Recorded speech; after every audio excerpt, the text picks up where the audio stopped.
E de que forma que podemos ajudar os diretores e os líderes a reduzir todo esse estresse que muitas vezes é desnecessário em cima das suas próprias equipes?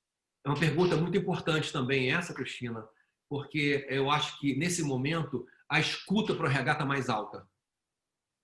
Você sabe disso. Alguns diretores escutam um pouco o RH, mas uma grande maioria, quando chega o RH, ele fala: ai meu Deus. Outros hoje falam: graças a Deus. Então, graças a Deus e ai meu Deus são duas formas de ver o RH. Depende do quê? Da sua relevância dentro da organização. Quando você chega e traz soluções, suporte, ajuda, orientação, a expressão que sai do líder é graças a Deus. Quando você traz demanda, cobrança, pedidos de coisas que vão atrapalhar a vida do gestor, ele vai falar, ai meu Deus. Então essa moldura em torno do RH é fundamental. A minha proposta só vai ser ouvida se naquele gestor eu tenho um graças a Deus. Se eu tenho uma boa proposta, mas o gestor olha para mim e fala, ai meu Deus, eu não vou ser ouvido. Claro, Antes de faz todo qualquer sentido. proposta, eu tenho que entender qual é a minha relação com esse gestor. Eu queria fazer um convite para os RHs que estão ouvindo a gente agora a pensarem claro e honestamente nisso. Quando você chega para falar com aquele gestor, o diretor, o gerente geral, ele pensa, graças a Deus ou ai meu Deus? Se ele pensa, ai meu Deus, não tente levar uma proposta. Quem sabe outra pessoa leva a proposta. Quem sabe uma outra área, parceira sua, vai influenciar esse gestor. Mas se ele tem na sua ideia, ai meu Deus, qualquer coisa que você falar vai ser desclassificada independente do valor e do conteúdo. E se for com ela abaixo, corporativo, pior ainda, você cria um inimigo. Por isso a minha recomendação, Cristina, para os RHs é não tente ajudar todo mundo. Ajude a quem está mais aberto para você. Em que sentido? Quanto mais tem um graças a Deus, mais a sua proposta vai ser bem acolhida e esse gestor vai ser parceiro na construção da solução. Então, hoje... E aliado dos recursos humanos, né? Exatamente. E um grande aliado dos recursos humanos. Aliado. É construção de alianças. Não fica fixo no seu programa bacana, no seu consultor incrível. Não tem bala de prata. Se o RH, que é o anfitrião desse processo, o sponsor desse processo, não tiver esse capital político, as coisas vão morrer.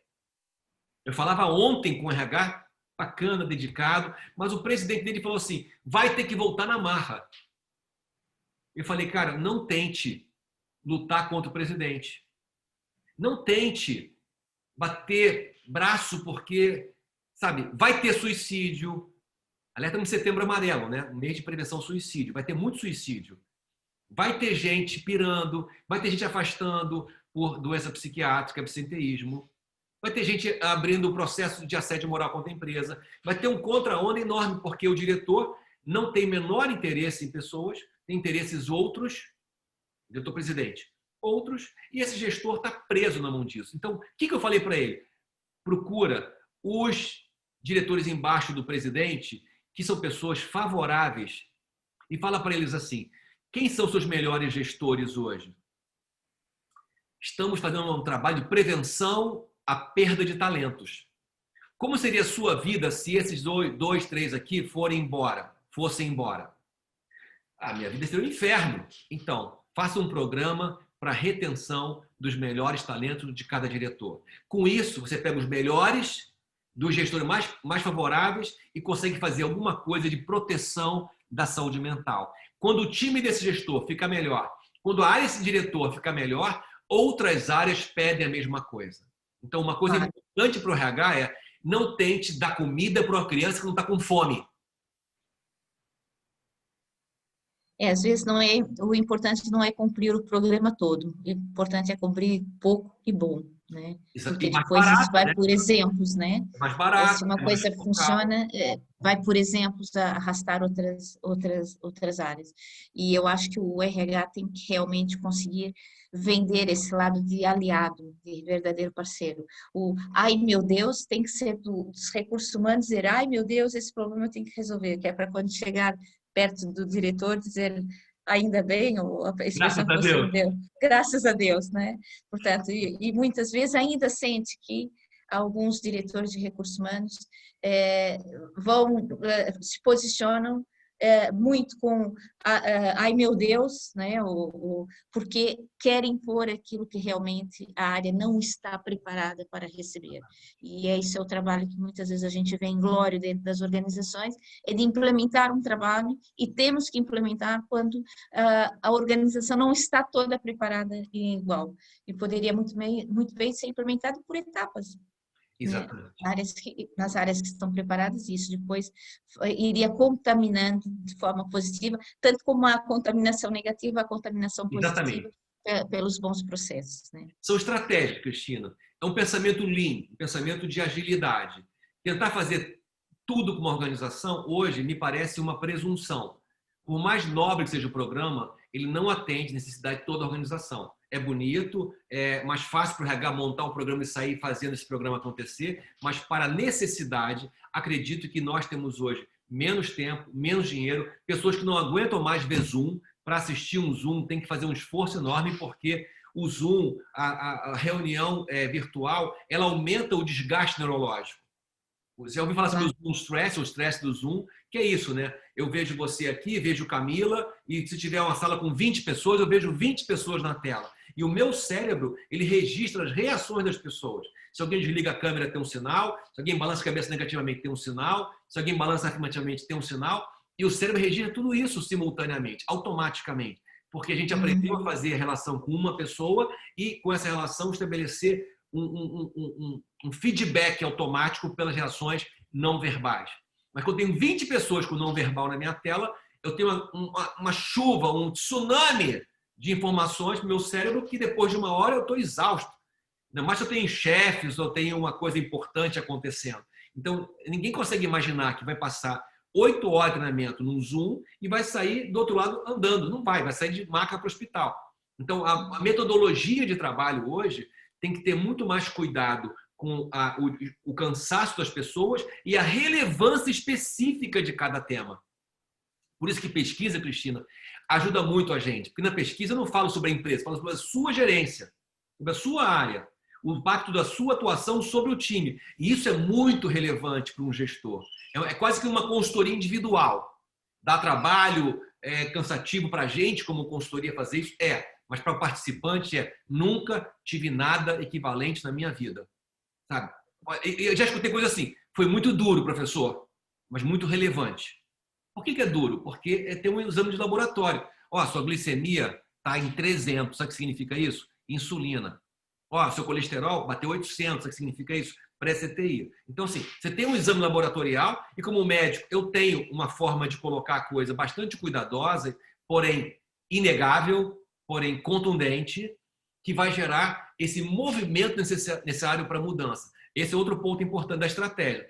As pessoas não mudam porque elas querem. Elas mudam porque elas precisam. Exatamente. Então, quando eu trago visibilidade da necessidade de mudança através de pesquisa, esse gestor, mesmo que a cabeça dele continue igual, ele muda o comportamento porque vai ficar visível tanto o seu efeito ruim como o efeito de melhoria que ele tem. Essa visibilidade aumenta a meritocracia e a accountability na organização. Então, são elementos que preparam um ambiente de alta performance. Quando eu tenho mais confiança, mais meritocracia e mais prestação de contas, eu estou aumentando também uma cultura de performance na organização. Nos seus fundamentos. Não adianta falar de cultura de performance sem fundamento de confiança, meritocracia e prestação de contas. Sim, é o que eu digo, a gente nas empresas tem que dar, mas também tem que cobrar, né? Tem que haver um equilíbrio.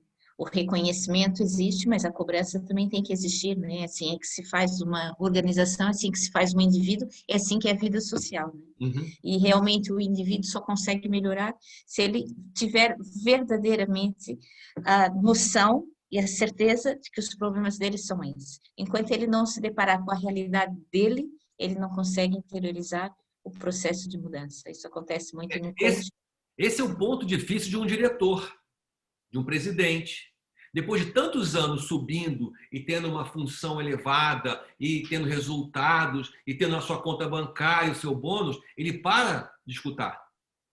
Claro. Tem um detalhe, quanto mais alto o lugar de um líder, quanto mais alto sobe um líder, menos falam para ele a verdade, o que ele precisa ouvir. Falam para ele o que ele gostaria de ouvir. Então, esse Photoshop corporativo cria um ambiente para cima muito tendencioso. Ele sabe que está sendo enganado, mas ele quer também isso, não quer mexer com as coisas todas. Ele quer ver o que interessa para ele. Então, essa leitura da diretoria, do C-Level, é um dos grandes desafios organizacionais. Porque nesse nível aqui não participa de treinamento, não tem confrontação, ninguém fala uma coisa dura para ele ou para ela, mas a pesquisa fala. A pesquisa Isso mostra. é muito importante, é muito importante. Eu já tenho visto em organizações a avaliação de desempenho ser do líder para baixo. Eu digo, muito bom. Um exemplo muito bom mesmo, acho fantástico, por aí já se vê a cultura da organização. Mas pronto, eu acho que realmente são, todos nós sabemos que há muito por mudar. Eu acho que esta fase pandêmica veio colocar muito mais visível as necessidades muito mais imediata de realmente trabalhar um pouco mais o ser humano e tudo que favorece um bom desempenho do ser humano. Porque realmente obter resultado é trabalhar a pessoa. Eu não consigo ter um resultado sem trabalhar a pessoa. Sem, o resultado é dado pelo colaborador, pela pessoa em si. Quanto melhor ela estiver verdadeiramente, melhor ela vai produzir, melhor ela vai estar no seu local de trabalho e vai contaminar, claro, estão ao lado. Portanto, os recursos humanos e os líderes não são só os recursos humanos, porque os recursos humanos sozinhos não fazem milagre. Eu acho que tiveram aí uma grande oportunidade, apesar da crise, apesar dos grandes problemas que trouxe, teve uma grande oportunidade e tem uma grande oportunidade de fazer aqui verdadeiramente uma virada e uma melhoria dentro das organizações. Acho que as empresas que não aproveitarem esta fase vão ficar muito para trás. Ah, verdade. Eu queria fazer um desafio, Cristina, que eu penso que é importante para profissionais de RH. Um fórum como esse da Comunica RH é fundamental para que a gente possa olhar problemas conjuntos com ângulos diferentes. Penso que a gente de RH também tem que dar o exemplo de humildade. Claro. De escutar, de buscar especialistas, de juntar ideias, ouvir outros colegas, reduzir um pouco, defender nossas ideias para ouvir novas ideias. Porque o nosso contexto atual, ele requer humildade. Muito. A humildade, ela me faz chegar perto das pessoas com interesse, com empatia, buscando a mão no pulso para entender qual é o batimento daquela pessoa, daquela organização. Os programas antigos, os pacotes prontos, as ideias formadas, eles não se aplicam adequadamente a esse contexto atual. O contexto atual requer muito zelo pela pessoa. E isso eu só consigo ter se eu abrir mão do meu pacote de conhecimento e aumentar a minha disponibilidade intelectual e afetiva para as pessoas. Então, um desafio que eu quero colocar aqui para os profissionais de RH é, ao pensar em cuidar da organização, ao pensar em cuidar das pessoas, por que não cuidar primeiro do time de RH? Um bom desafio. Um fantástico muitas desafio. vezes é como um garçom que serve o prato para os outros, mas não senta para comer.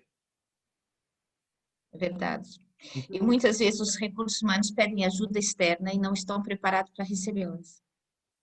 Eu falava com esse gestor que estava sofrido demais de não conseguir fazer uma ação concreta na organização. Eu falei assim, amigo, não pensa em todo mundo. Junta o seu time e fala, olha só, a gente não está conseguindo levar adiante os projetos, mas isso é RH. O RH não é quem pauta a organização. É o presidente que pauta a organização, acionista pauta a organização. Como é que nesse contexto difícil eu consigo ser o melhor possível? É como um médico na guerra. Claro. Toda hora chega alguém baleado, alguém ferido, mas o meu papel na guerra é fazer com que aquele atendimento seja o melhor possível. Nem que seja precário, num campo, com uma tenda. Mas eu não vou deixar de ser médico na guerra. Ah, o hospital não é bom, lá tem contaminação, não tem condições ideais. Não, eu vou lidar com o que eu tenho. Claro, fazer o seu melhor. Meu melhor, mas o meu time tem que entender que isso não é um fracasso do RH, é um contexto do RH. Quando um gestor não enxerga a importância do RH, eu acho que tem um contexto do RH, não é um fracasso do RH, mas o que eu, como RH, consigo fazer de mobilização, de quais são os stakeholders ou shareholders que eu consigo mobilizar para influenciar a organização. Num caso de uma empresa grave, que tinha um quadro grave de um presidente que uma empresa europeia aqui no Brasil, que tinha um presidente que tinha um comportamento, como é que eu vou dizer, criminoso. Eu recusei a fazer um trabalho com o RH. Falei assim, não podemos fazer um trabalho aqui.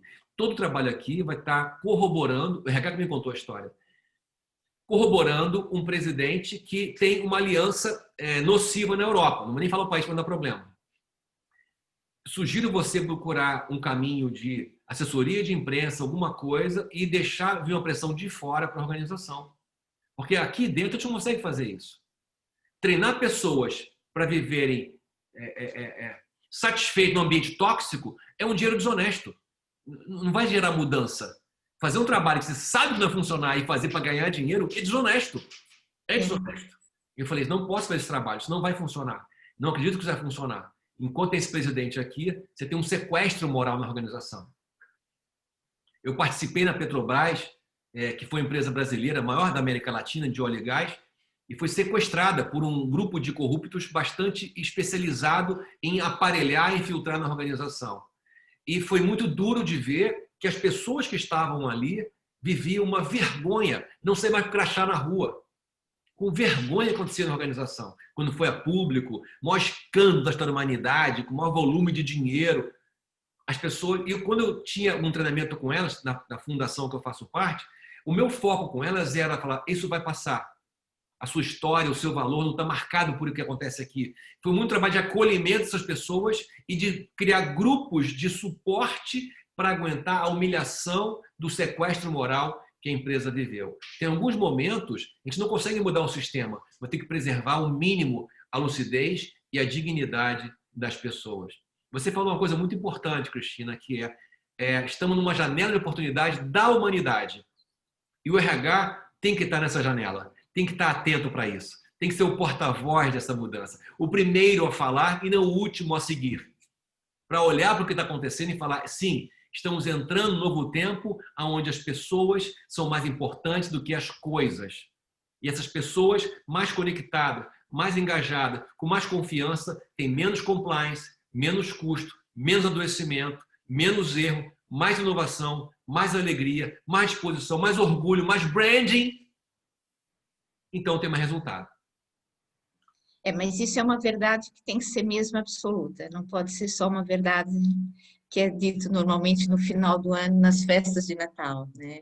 Que as pessoas são o ativo mais importante, né? Tem que ser verdadeiramente. As empresas que não tiverem as pessoas mesmo como um ativo importante, essas serão, ao meu ver, as empresas que terão mais dificuldade para ultrapassar esse impacto. Vou dar uma dica para os presidentes e diretores das empresas. No final do ano, na festa de Natal, final do ano, fechamento, esse ano talvez não tenha, quando você falar assim, as pessoas são mais importantes para a empresa. Se as pessoas olharem para baixo, entenda que foi completamente cínica a sua afirmação.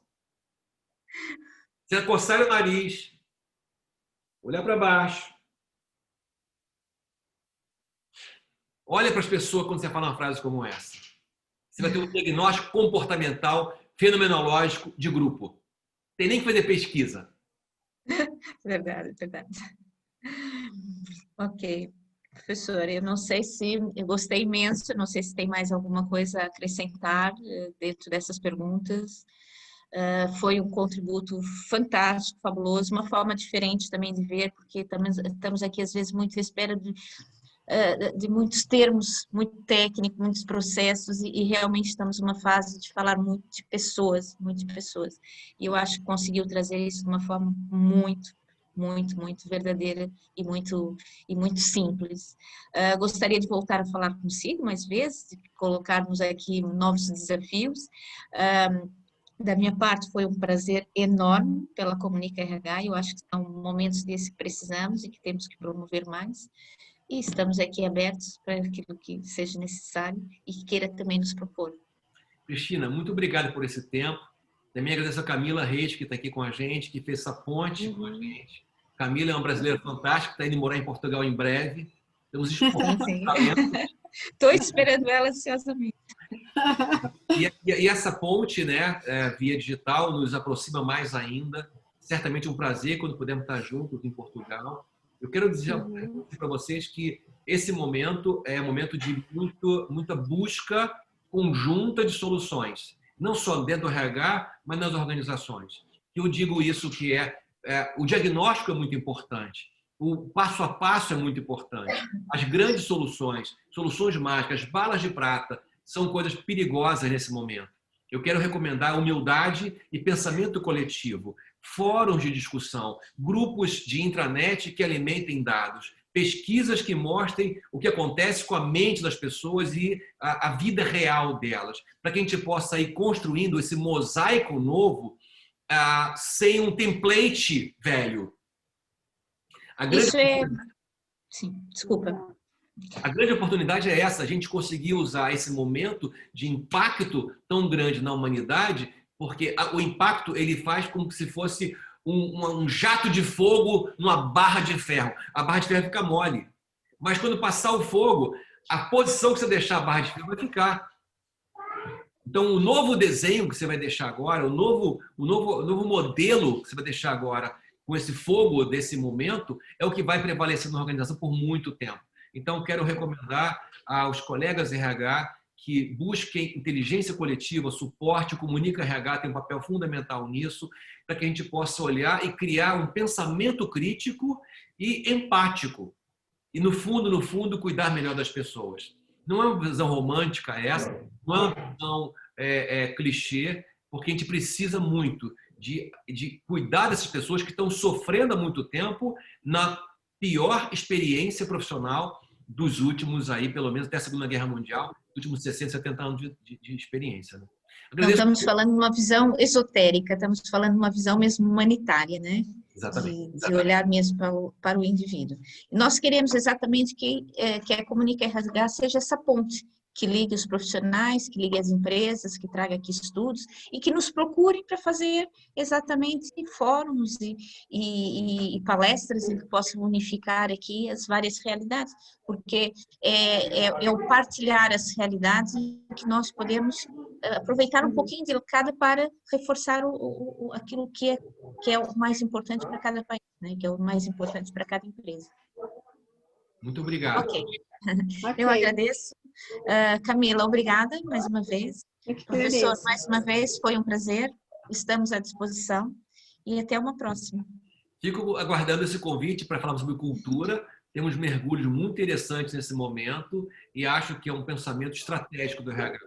Né? Um convite para o RH olhar o xadrez, não olhar o sintoma, mas olhar o contexto que gera aquele sintoma. E agora, mais do que nunca, temos ouvidos mais abertos para ouvir o que o RH tem para falar. Então, vamos falar com sabedoria, com cuidado, porque a gente tem essa janela de oportunidade para fazer isso.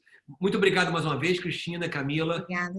Um grande abraço aos membros da Comunica RH e conta com a gente. Vai ser muito bom estar junto outras vezes. Tá bem, com a gente também. Então, até uma próxima. Até uma próxima. Obrigada.